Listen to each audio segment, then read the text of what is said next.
Hello everyone, Ryan here. All Eyez on Me, the untold story of Tupac Shakur. I just finally got around to watching this, and it was alright. Of course, I mean, I don't consider myself a big diehard fan of Tupac. In fact, I don't even consider myself a big fan of rap or hip-hop in general. But from time to time, sometimes I do notice certain lyrical content from various rap and hip-hop artists.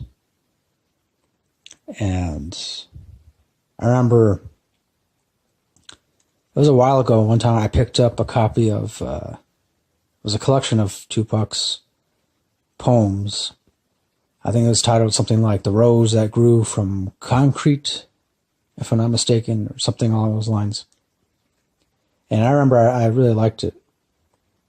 I thought his writing style to me seemed at least somewhat unique.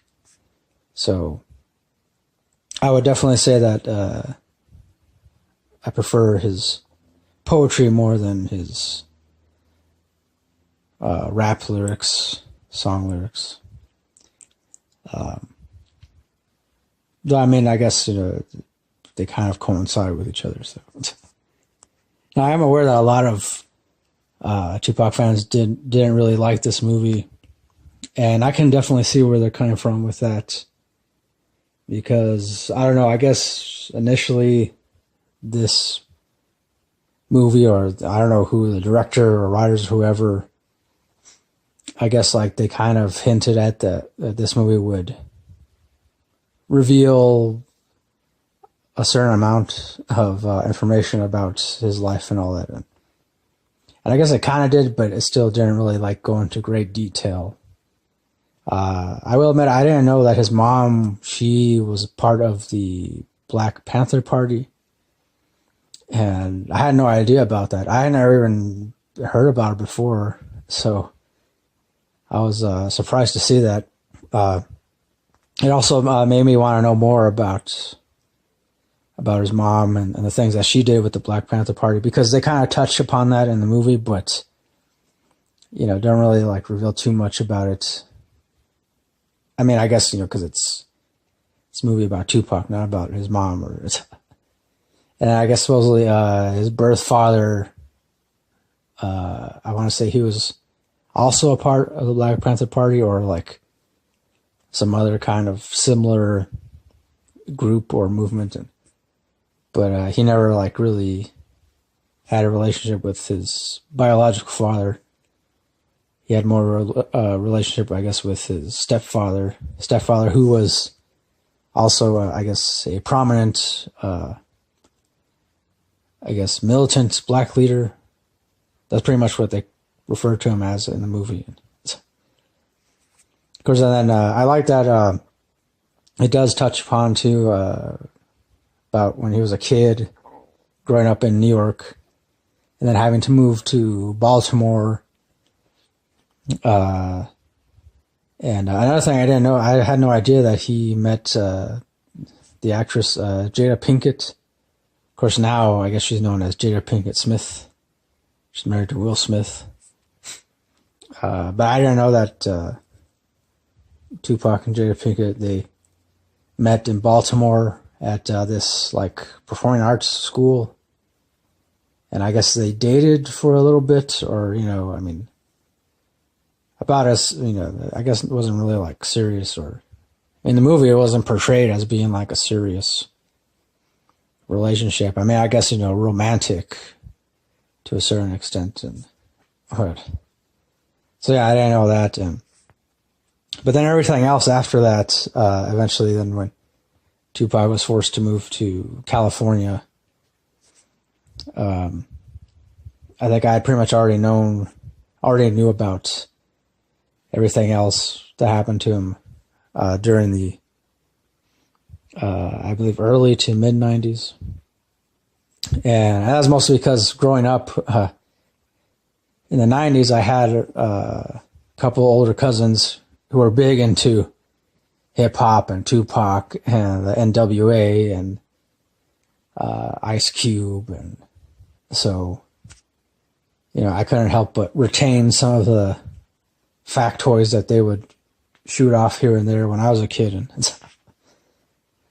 they knew a lot about the whole rap culture, hip hop culture, and so yeah, I mean, ultimately, I wasn't like too surprised by it. I mean, there's, for me, it was like I wanted to know a little more about his family, but who knows? I mean, I guess maybe his family opted to, like, they chose not to have too much revealed about themselves, and so and then of course there's really nothing new is revealed about his death, about who actually shot him, who planned it, or who may or may not have planned it. And a lot of people, I guess, like to blame that guy Suge Knight, who owns the Death Row Records.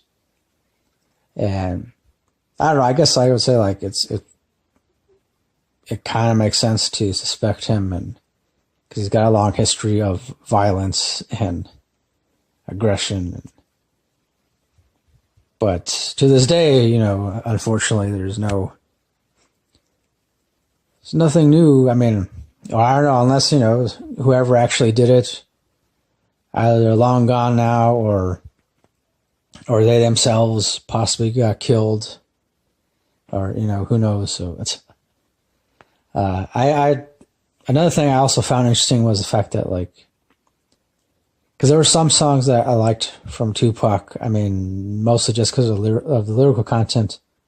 But usually it was the ones like, because he had some song, like there's one song I know they show him performing in the movie, in which is pretty much like his way of empowering women, telling them, that they don't have to take crap from, overbearing men, and which is a pretty cool song, pretty important message to get out there. And then at the same time, too, I know that he had other songs in which he would contradict himself and, refer to women as essentially bitches.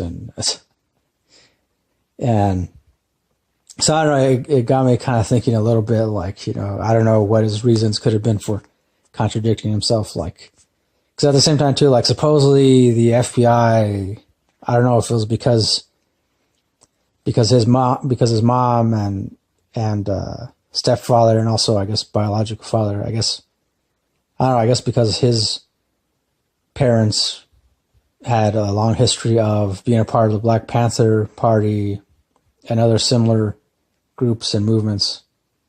I don't know if that had anything to do with the FBI keeping tabs on Tupac as well. And I would say maybe it did. It's a good chance that probably did. And because, yeah, in the movie it makes it seem like that, and I don't know, for me it kind of made it seem like there was a real possibility that the FBI did have something to do with his murder. Of course, I mean, it's not going to be the first rapper or musician, artist, celebrity, in which to have this kind of conspiracy surrounding their death. And so, I mean, yeah, ultimately, I guess I'll give this movie like a rating of, I want to say like 7 out of 10.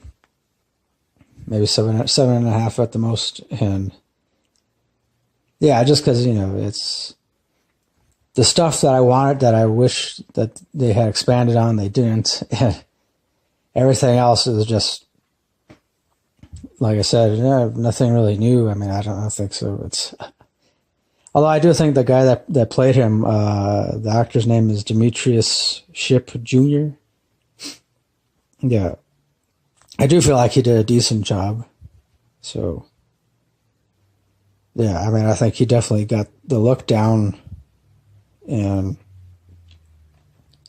so, yeah, I don't know. let me know if you've seen this, what you thought about it, or, you know. So I just wanted to review it, and because I figured, you know, because I mean, Tupac for me, again, like when I was growing up, it was, you know, Tupac was one of those artists that a lot of my family members, my older cousins, would talk about a lot. So yeah. So that pretty much does it for this review of All Eyez on Me,